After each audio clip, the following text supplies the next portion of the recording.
یا جس طرح کے حج کرنے سے حاجی گناہوں سے پاک ہو جاتا ہے، رمضان کے روزہ رکھنے والا اللہ اس کے گناہ کو معاف کر دیتا ہے۔ کئی اور ذرائع ہیں جن سے انسان کو حقوق اللہ کی کمی کوتاہی کی معافی کے امکانات موجود ہیں، لیکن بندوں کے حق وہ کبھی بھی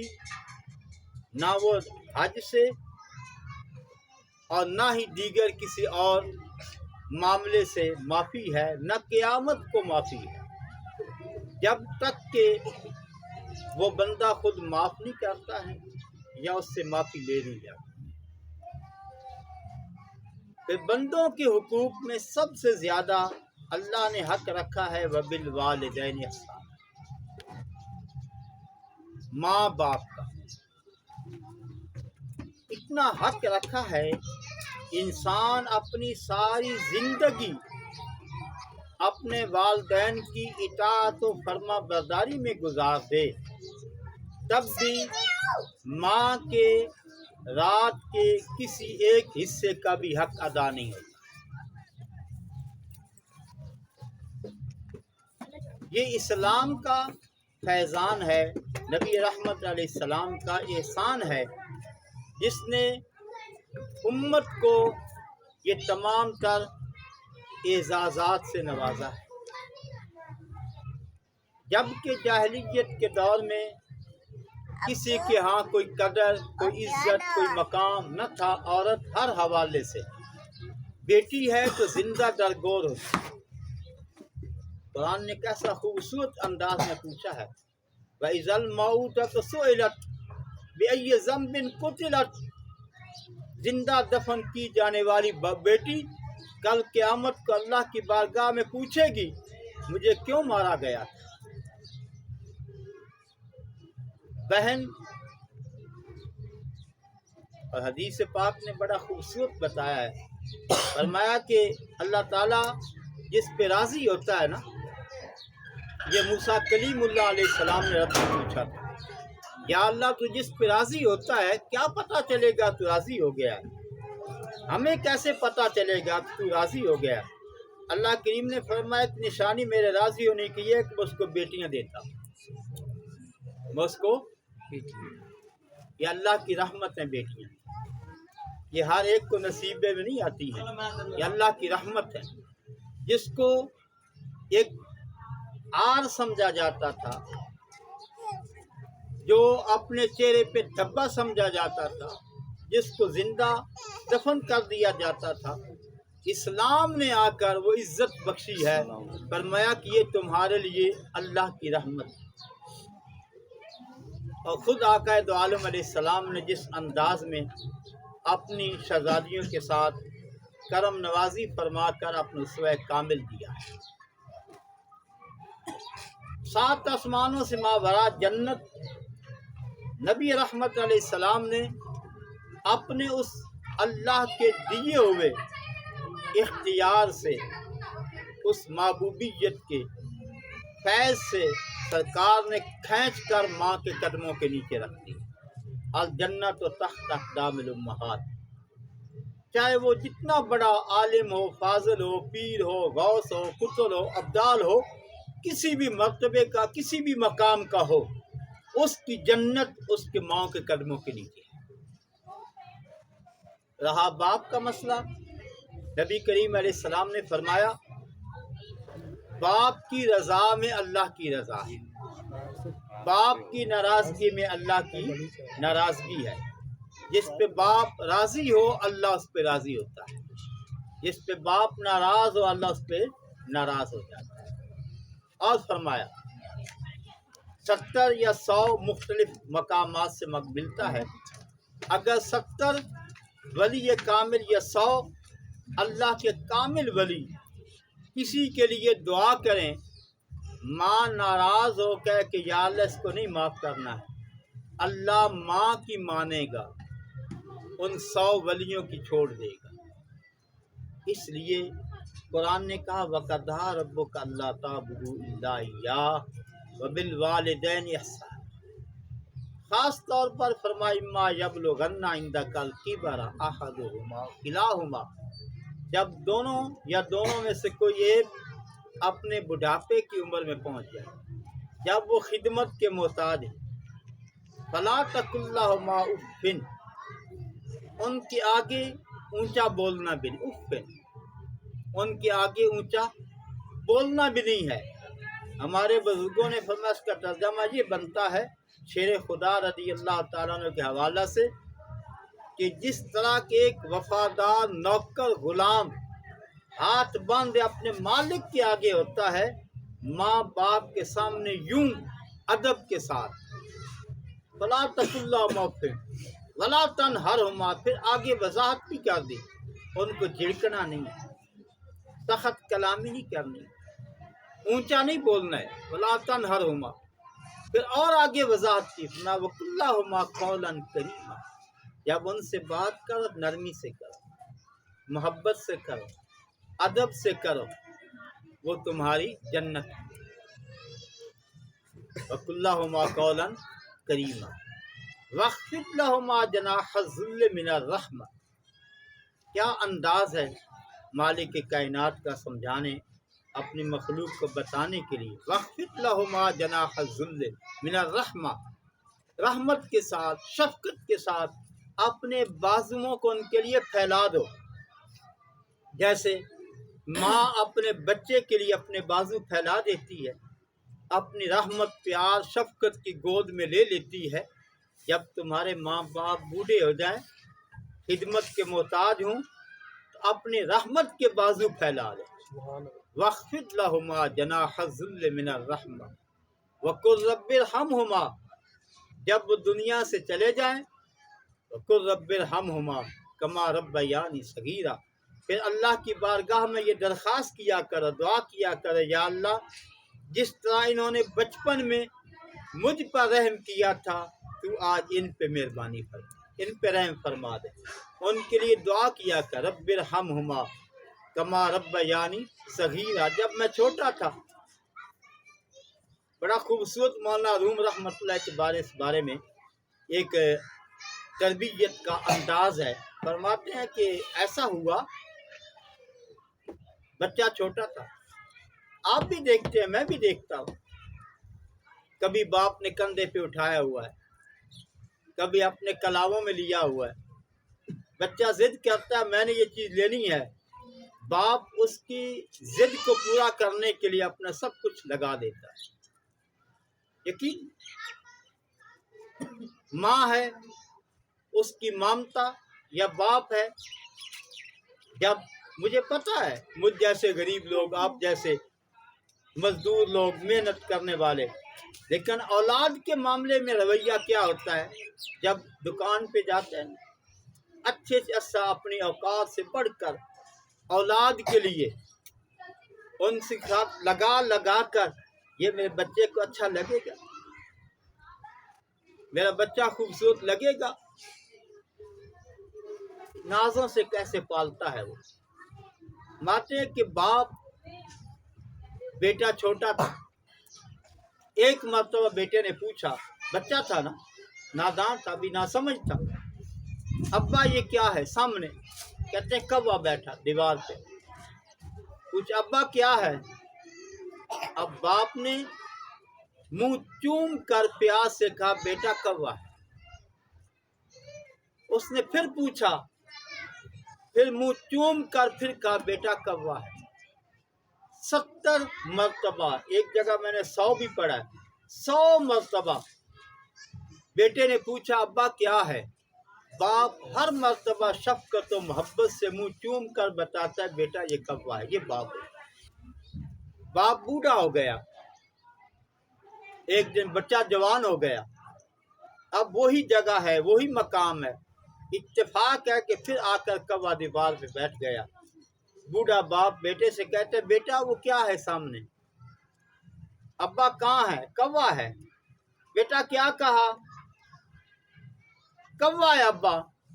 مجھے اونچا سنائی دیتا ہے، کیا ہے؟ ابا کوا ہے۔ پھر جو پوچھا کب، کیا مجبوری تمہیں ہے، کیا ہے؟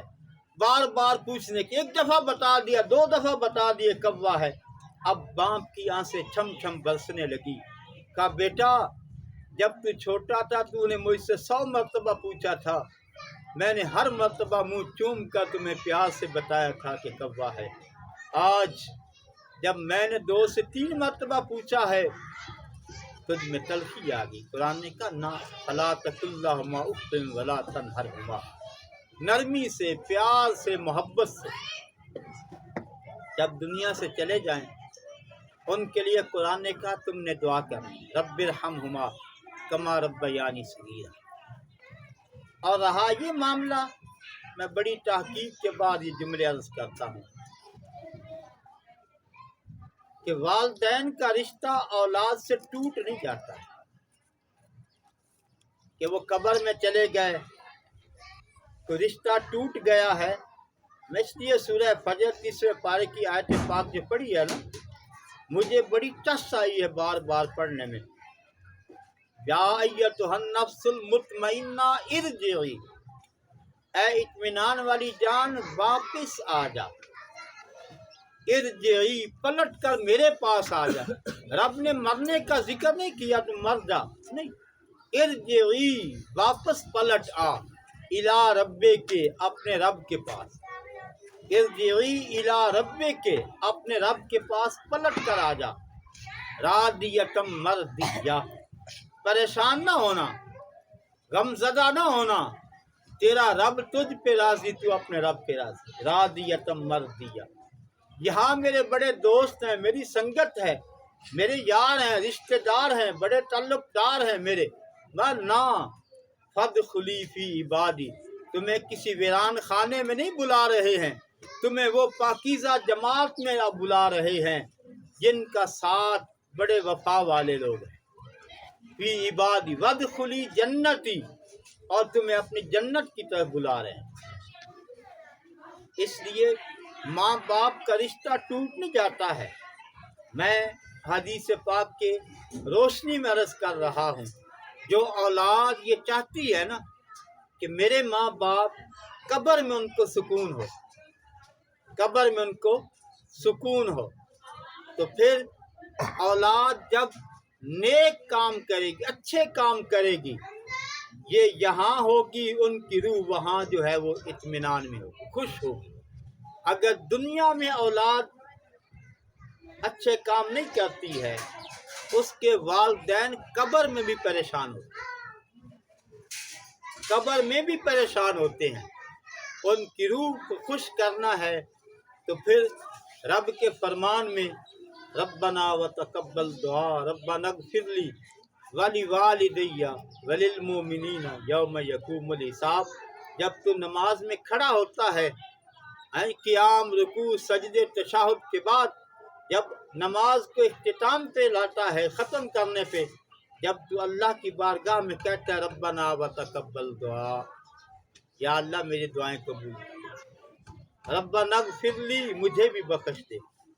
ولوالدی میرے ماں باپ کی بخشش کر، وللمؤمنین ایمان والوں کی، یوم یقوم الحساب جس دن تو نے حساب و کتاب لینا ہے نا، جزا اور بدلے کا دن ہونا ہے، وہ ایسا دن ہے، مالک نے فرمایا یوم لا تملک نفس لنفس شیئا، وہ دن ایسا ہوگا جب انسان یہاں تو اتراتا ہے نا، یہ میرا محل، یہ میری بلڈنگ، یہ میری جائیداد، یہ میری گاڑی، یہ میرا بینک بیلنس، فلاں میری چیز، فلاں میری، یوم لا تملک نفس لنفس شیئا، میں اس دن کوئی جان کسی چیز کی مالک نہیں ہوگی، والامر یومئذ للہ، اس دن صرف حکومت اللہ کی ہوگی، فیصلہ اللہ کا ہوگا۔ تو میرے عزیز، میرے محترم، اپنی دنیا کو جنت بنانا ہے، اسلام میں آنا ہو، اپنے گھر کا سکون، اپنی معیشت،